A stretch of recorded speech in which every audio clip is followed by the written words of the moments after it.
Henrietta lux একমাত্র নারী যিনি অমর। ইনফ্যাক্ট আগামী হাজার হাজার বছর পর্যন্ত তিনি অমর থাকবেন, কারণ 70 বছর পূর্বে তার মৃত্যু হলেও তার শরীরের অমর কোষ আজও উৎপাদিত হচ্ছে, সেগুলো আজও বেঁচে আছে। 1954 সালে জোনাস সাল্ক পোলিও ভ্যাকসিন তৈরির জন্য তার গবেষণায় হেনরিয়েটার কোষ ব্যবহার করেছিল। একে সাধারণত হেলা সেলস বলা হয়। শুধু কি তাই, হেনরিয়েটা লাক্সের এই কোষ ব্যবহার করে বিজ্ঞানীরা ক্যান্সার, করোনা ভাইরাসের প্রতিষেধকও বের করার চেষ্টা করছে। এইডস, বিকিরণ এবং বিষাক্ত পদার্থের প্রভাব, জিন ম্যাপিং এবং অন্যান্য অসংখ্য বৈজ্ঞানিক গবেষণার জন্য বিশ্বজুড়ে বিজ্ঞানীরা ব্যবহার করছে এটি।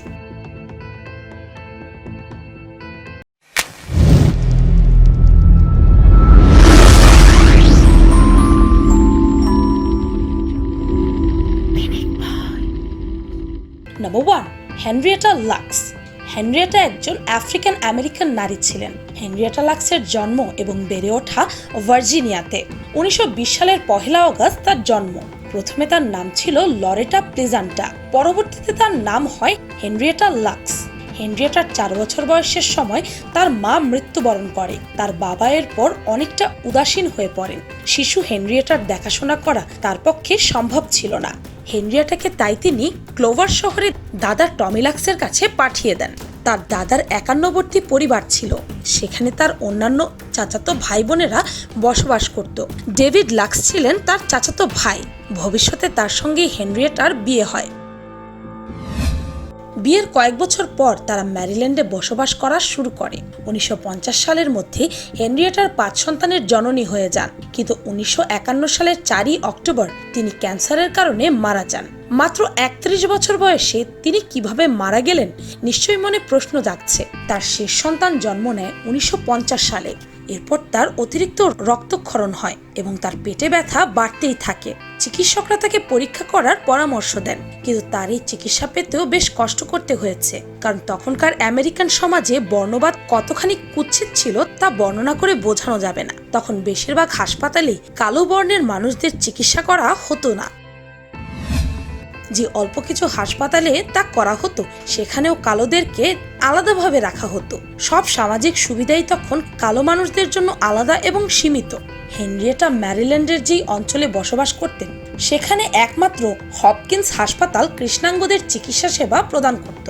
যখন তিনি 1951 সালের 29 জানুয়ারি হাসপাতালে গিয়েছিলেন, তখন জন হপকিন্স হাসপাতালের চিকিৎসক হাওয়ার্ড জোন্স পরীক্ষার পর হেনরিয়েটাকে জানায় তিনি জরায়ুর ক্যান্সারে আক্রান্ত।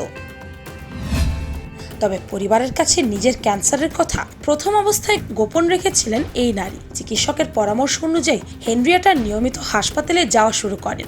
সে সময় হাসপাতালে ক্যান্সারের চিকিৎসার জন্য রেডিয়াম থেরাপি প্রয়োগ করা হতো। রেডিয়াম দেহে জন্ম নেওয়া ক্যান্সার কোষ ক্ষয় করতে পারলেও তার স্বাস্থ্যের জন্য অত্যন্ত ক্ষতিকারক ছিল। ফলে হেনরিয়েটার স্বাস্থ্যের অবনতি হতে থাকে। কোষবিজ্ঞানী জর্জ ওটোগেসে সে সময় জন হপকিন্স হাসপাতালে কোষ বিভাজন নিয়ে গবেষণা করেছিলেন। এই বিষয়ে তিনি প্রায় 30 বছর গবেষণারতই ছিলেন।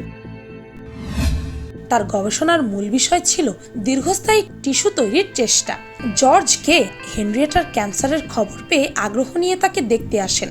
হেনরিয়েটা তখনও জানতেন না জর্জ গে ঠিক কী কারণে তাকে দেখতে এসেছেন। তখন হেনরিয়েটা ধরে নিয়েছিলেন হয়তো ক্যান্সার পরীক্ষা করার জন্য কোষগুলো নেওয়া হচ্ছে। তিনি হেনরিয়েটার ক্যান্সার কোষের নমুনা নিজের গবেষণাগারে সংরক্ষণ করেন, তবে তিনি হেনরিয়েটাকে না জানিয়েই এমনটা করেছিলেন। জর্জ কে হেনরিয়েটার কোষগুলো বিভাজিত হওয়ার সময় কিছু অস্বাভাবিক বৈশিষ্ট্য লক্ষ্য করেন। অন্যান্য ক্যান্সার কোষ গবেষণাগারে সাধারণত কয়েকদিন পর্যন্তই বেঁচে থাকে, তবে হেনরিয়েটার কোষগুলো বেশ কয়েক সপ্তাহ পর দেখা গেল তা বিভাজিত হচ্ছে। সেই কোষগুলো বিনষ্ট হচ্ছে তো নাই, বরং আরো গুণোত্তর হারে বৃদ্ধি পাচ্ছে। মাত্র 24 ঘন্টার ব্যবধানে সেই কোষগুলো এক প্রজন্ম কোষে বিভাজিত হয়ে গেল এবং এর বিভাজন এখনো পর্যন্ত থামেনি। অর্থাৎ আজকের দিনেও সেই বিভাজন চলতেই আছে। জীবকোষের বিভক্তির মাধ্যমে একটি থেকে 2টি বা 4টি কোষের সৃষ্টি হয়, তাকে কোষ বিভাজন বলে। জর্জ গে হেনরিয়েটার কোষগুলোকে আলাদা করে ভিন্ন ভিন্ন পাত্রে কোষ উৎপাদন করতে থাকেন। এই উচ্চ বৃদ্ধি হার সম্পন্ন টিস্যুগুলোর নাম দেওয়া হয় হেলা সেল, বাংলায় এর অর্থ অমর কোষ, যা হেনরিয়েটার নামানুসারে নামকরণ করা হয়েছিল, যা 20 দশকে চিকিৎসা বিজ্ঞানের জন্য বিস্ময় সৃষ্টি করে। জর্জ কে তার হেলাকোষের নমুনা দেশের বিভিন্ন বড় বড় গবেষণাগারে পাঠান। দ্রুত বিজ্ঞান মহলে এই কোষ নিয়ে সাড়া পড়ে যায়। কোষ নষ্ট হয়ে যাওয়ার প্রবন্ধকতায় এতদিন যেসব গবেষণাগার বন্ধ ছিল সেগুলো নতুন করে খোলা শুরু হয়। 1951 সালের 4 অক্টোবর হেনরিয়েটা লাক্স মৃত্যুবরণ করে, কারণ রেডিয়াম হেনরিয়েটার ক্যান্সার কোষের পাশাপাশি নিজের বিষ তার দেহে ছড়িয়ে দিল। আর সেই বিষক্রিয়া ধীরে ধীরে হেনরিয়েটার স্বাস্থ্যের অবনতি ঘটাতে থাকে। জন হপকিন্সে তার মৃতদেহে ময়নাতদন্তের সময় জর্জ ওটোগে এবং তার সহকারীরা আরও কোষ সংগ্রহ করে নেয়। ময়নাতদন্তে জানা যায় ক্যান্সার তার পুরো শরীরে ছড়িয়ে পড়েছিল, আর এ কারণেই তার মৃত্যু হয়েছিল।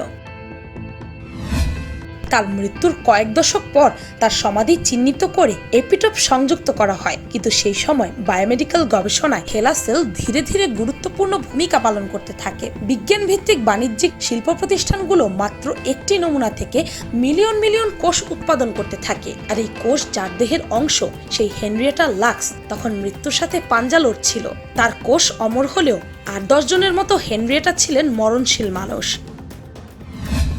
হেনরিয়েটার মেডিকেল রিপোর্ট থেকে জানা যায় রেডিয়াম থেরাপি প্রাথমিকভাবে ক্যান্সার কোষ ধ্বংস করে ফেললেও কয়েকদিন পর তা পুনরায় জন্ম নিতে থাকে। এই কারণে ডাক্তাররা পুনরায় রেডিয়াম থেরাপি প্রয়োগ করলে হেনরিয়েটার জরায়ু সহ অন্যান্য অঙ্গে মারাত্মক ক্ষতি সাধন হয়। চিকিৎসা গ্রহণের 8 মাসের মাথায় 1951 সালের 4 অক্টোবর মৃত্যুর কোলে ঢলে পড়েন মহিয়সী হেনরিয়েটা। তার হৃদস্পন্দন চিরতরে বন্ধ হয়ে গেলেও আজ অব্দি তার কোষগুলো অবিরাম প্রজন্মের পর প্রজন্ম ধরে জন্ম নিচ্ছে। এখন পর্যন্ত হেলা কোষ নিয়ে প্রায় 10,000-এরও বেশি পেটেন্ট রেজিস্ট্রি করা হয়েছে। এ থেকে বোঝাই যায় হেনরিয়েটা চিকিৎসা ক্ষেত্রের জন্য কি অমূল্য উপহার দিয়ে গেছে। যুক্তরাষ্ট্রের গণ্ডি পেরিয়ে তখন এই কোষ অন্যান্য দেশেও রপ্তানি করা হচ্ছিল। হেনরিয়েটার মৃত্যুর মাত্র 1 বছরের মাথায় বিজ্ঞানী জোনাস সাল্ক মহামারী পোলিওর টিকা আবিষ্কার করেন তার কোষ দ্বারা। এই টিকার বদৌলতে হাজার হাজার শিশু বিকলাঙ্গতা থেকে রক্ষা পায়। এরপর ক্যান্সার, এইডস, বিকিরণ এবং বিষাক্ত পদার্থের প্রভাব, জিন ম্যাপিং এবং রকেট সায়েন্স এবং অন্যান্য অসংখ্য বৈজ্ঞানিক গবেষণার জন্য বিশ্বব্যাপী বিজ্ঞানীদের কাছে পাঠানো হয় হেনরিয়েটার সেই সেলগুলো। এই হেলা কোষ গবেষণা করে অন্তত 11,000 বৈজ্ঞানিক উদ্ভাবন হয়েছে। হেনরিয়েটার মৃত্যুর পূর্বে তার কোষ ব্যবহারের কথা জানতে পারেনি, এমনকি তার পরিবারও প্রায় 2.5 দশক পরে এই তথ্য জানতে পারে। 1914 সালে পেন স্টেট বিশ্ববিদ্যালয়ের গবেষকগণ হেলা কোষ ব্যবহারের মাধ্যমে ক্যান্সারের নিরাময় তৈরির কাজ শুরু করেন। শীঘ্রই ক্যান্সার চিকিৎসায় বেশ বড় কিছু আবিষ্কার হতে পারে এই কোষের মাধ্যমে, এমনকি এটি করোনা ভাইরাসের প্রতিষেধক আবিষ্কারের কাজেও দিতে পারে। তবে এই কোষের সবচেয়ে অসাধারণ বৈশিষ্ট্য হচ্ছে এর অমরত্ব। পৃথিবীর অনেক বিজ্ঞানী এই অমরত্বের পেছনেই ছুটছেন। হয়তো অমরত্ব অর্জন করা যাবে না, কিন্তু এই গবেষণার মাধ্যমে এমন কিছু আবিষ্কার হতে পারে যা মানুষের কোষ এবং প্রাণের রহস্যজটের সমাধান দিতে পারবে। নাম্বার 2, হেলার রহস্য কি? এখন আপনাদের মনে প্রশ্ন আসতেই পারে, হেলা কোষে এমন কি আছে যার জন্য এটি সব মানুষের থেকে আলাদা? এটি দ্বারা এত কিছু করা সম্ভব? আসলে হেলা কোষের এই আশ্চর্য বৈশিষ্ট্যের পেছনে প্রধান কারণ হিসেবে বিজ্ঞানীদের বিভিন্ন মতামত রয়েছে। তবে হাজার মতামতের ভিড়ে যদি বিজ্ঞানসম্মত কয়েকটি কারণ আলাদা করা যায়, তাহলে সবার প্রথমে উঠে আসবে হিউম্যান প্যাপিলোমা ভাইরাস দ্বারা মিউটেশন ঘটা। এই ভাইরাসে আক্রান্ত ব্যক্তির ডিএনএতে নিজের ডিএনএ যুক্ত করে হাইব্রিড ডিএনএর উদ্ভব ঘটায়। তবে সাধারণের মিউটেশন ক্যান্সার হয় না। আবার সব ক্যান্সার কোষ হেনরিয়েটার কোষের ন্যায় অমর হয় না। হেনরিয়েটার ক্ষেত্রে এমন মিউটেশন ঘটেছিল যা তা কোষের 2 ধরনের পরিবর্তন ঘটিয়ে দেয়। প্রথমত, ক্যান্সার কোষগুলোর বিভাজন ক্ষমতা কয়েকশত গুণ বৃদ্ধি পায়। দ্বিতীয়ত, ক্যান্সার কোষগুলোর মাঝে অতি সক্রিয় টেলোমারেজ এনজাইমের উপস্থিতি লক্ষ্য করা যায়। সাধারণ মানব কোষে বয়স বৃদ্ধির সাথে সাথে টেলোমারেজ এনজাইমের কর্মক্ষমতা কমে যায়। তার মানে এর সাথে কোষের সক্রিয়তা নিবিড়ভাবে সম্পৃক্ত। হেলা কোষের টেলোমারেজ এতটাই সক্রিয় যে তা কোষের বয়স বাড়তে দেয় না। আর এর ফলে সৃষ্টি হয় চিরঞ্জীব হেলা কোষ, যা অনবরত বিভাজিত হতে থাকে। বিজ্ঞানীরা গবেষণাগারে তাপমাত্রা নিয়ন্ত্রণ এবং রাসায়নিক পদ্ধতিতে ক্ষণস্থায়ীভাবে এই কোষের বিভাজন হ্রাস করে সংরক্ষণ করে থাকেন। হিউম্যান প্যাপিলোমা ভাইরাসের মিউটেশনের ফলে হেলা কোষের ক্রোমোজোমের সংখ্যাও সাধারণ কোষের থেকে বেশি। সাধারণ কোষের 46 ক্রোমোজোমের বিপরীতে হেলার ক্রোমোজোম মোট 76 থেকে 80টি। এই বৈশিষ্ট্যের কারণে অনেক বিজ্ঞানী হেলা কোষকে আলাদা প্রজাতিতে নামকরণের প্রস্তাব করেছিলেন।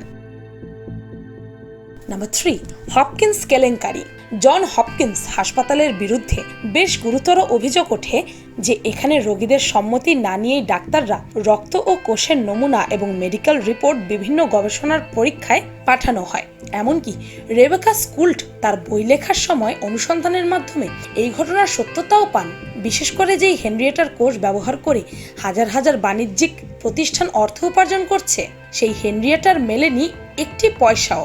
হেনরিয়েটার বংশধররা চিকিৎসকদের অর্থাভাবে বেশ কষ্টের দিন যাপন করতে থাকে। তাদের বংশের একজনের কোষ ব্যবহার করে এখন চিকিৎসা ক্ষেত্রে বিপ্লব ঘটে যাচ্ছে। হেনরিয়েটার কন্যা ডোবোরা লাক্স এক বন্ধুর সাথে আলাপকালে কথা প্রসঙ্গে এই কোষের কথা জানতে পারেন। তখন থেকে তার মনে কিছু সন্দেহ হয়। তিনি কিছুটা অনুসন্ধান করে বুঝতে পেরেছিলেন এই কোষ তার মায়েরই।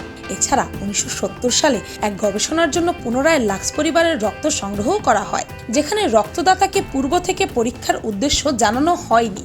লাক্স পরিবার থেকে মামলা দায়ের করা হয়। আদালত থেকে দাতার সম্মতি না নিয়ে যে কোনো ধরনের পরীক্ষার উপর কঠোর নিষেধাজ্ঞা জারি করা হয়। জন হপকিন্স হাসপাতালও নিজের দোষ স্বীকার করে নেয়। হেনরিয়েটার নাম যখন প্রকাশিত হলো, তখন বিবিসি তাকে নিয়ে একটি ডকুমেন্টারি নির্মাণ করে। বাণিজ্যিক সংস্থাগুলো কোষের দ্বারা দাতা হেনরিয়েটাকে স্বীকৃতি জানিয়ে বিবৃতি প্রদান করে। National foundation for cancer research থেকে লাক্স পরিবারকে সম্মাননা জানানো হয়। মর্গান বিশ্ববিদ্যালয় থেকে হেনরিয়েটা লাক্সকে তার অবদানের জন্য মরণোত্তর সম্মান বা ডিগ্রি প্রদান করা হয়। রেবেকা স্কুল্টের বইয়ের ওপর ভিত্তি করে মিডিয়া মোঘল অপরাধ উইনফ্রের অভিনয়ে নির্মিত হয় the immortal life of Henrietta Lacks নামক টেলিফিল্ম। জাতীয় টিকা দিবসে হাজার হাজার শিশু তার মা বাবার কোলে চড়ে টিকাদান কেন্দ্রে যায়। সেখানে শিশুকে পোলিও নিরোধক টিকা প্রদান করা হয়। টিকার প্রতিটি ফোঁটায় নিশ্চিত হয় শিশুর পোলিও মুক্তির সম্ভাবনা। বিজ্ঞানীদের অবদান এবং জনগণের সচেতনতায় পোলিও আজ পৃথিবী থেকে নিশ্চিহ্ন প্রায়। তবে একথা ভুলে গেলে চলবে না যে এই পোলিও টিকার পেছনেও সবচেয়ে বড় ভূমিকা আছে হেনরিয়েটা লাক্স নামক এক অবহেলিত নারীর। ইতিহাস তাকে একেবারে ভুলতে বসেছিল, কিন্তু রেবেকা স্কুল্টের মতো এক অধ্যবসায়ের কারণে পুরো পৃথিবী তার গল্প জানতে পেরেছে। ক্লোভারের পারিবারিক সমাধিক্ষেত্রে কোনো এক অজানা স্থানে শায়িত আছে এই মহীয়সী। তার দেহ নিথর হয়ে গেলেও তার কোষগুলো আজও বেঁচে আছে, বেঁচে থাকবে অনন্তকাল পর্যন্ত। যতদিন চিকিৎসা ক্ষেত্রে হেলা কোষ নিয়ে গবেষণা চলবে, ততদিন হেনরিয়েটার নামও বেঁচে থাকবে। চিকিৎসা বিজ্ঞানে অপরিসীম অবদানের জন্য তার কোষের মতোই তিনি অমর হয়ে থাকবেন নিঃসন্দেহে। আমরা আজকে যে এত আরামে আছি, ঘরের মধ্যে আছে বাতি, কত ইলেকট্রনিক্স প্রোডাক্ট, রোগ হলেই খাচ্ছি ওষুধ, পাচ্ছি নানাবিধ উন্নত চিকিৎসা, কিন্তু কখনো কি ভেবে দেখেছেন এর পেছনের আসল রহস্য? আমাদের জীবনকে এত আরামদায়ক করে দেওয়ার জন্য বহু মানুষের অনেক কষ্টের কাহিনী আছে। বহু বিজ্ঞানীদের রাত দিন এক করা শ্রম, কিন্তু কয়জনই বা এদের চেনে? কয়জন এদের কথা জানতে চায়? হয়তো পুরো পৃথিবীতে হাতে গোনা কয়েকজন তাদের প্রতি আগ্রহ রাখে, আর বাকি মানুষেরা ডুবে আছে রঙিন জগতে। যদি আমরা এইসব জ্ঞান বিজ্ঞানে আগ্রহ রাখতাম, তবে হয়তো আমরা আজ এমন জায়গায় পৌঁছে যেতাম যা কেউ কল্পনাও করতে পারে না। ভিডিওটি ভালো লাগলে আপনার ফ্রেন্ডস এন্ড ফ্যামিলির সাথে শেয়ার করে তাদেরকেও পৃথিবীর অমর এই নারীর সাথে পরিচয় করিয়ে দিতে পারেন। আর পিনিক পাই চ্যানেলটিকে সাবস্ক্রাইব করে বেল আইকনে অল নোটিফিকেশনস অন করতে ভুলবেন না যেন। শুধুমাত্র এভাবেই পিনিক পাইয়ের প্রতিটি ভিডিওর নোটিফিকেশন আপনার কাছে পৌঁছে যাবে। আমি ফাল্গুনি, আজকের মতো পর্যন্তই। দেখা হচ্ছে পরের ভিডিওতে।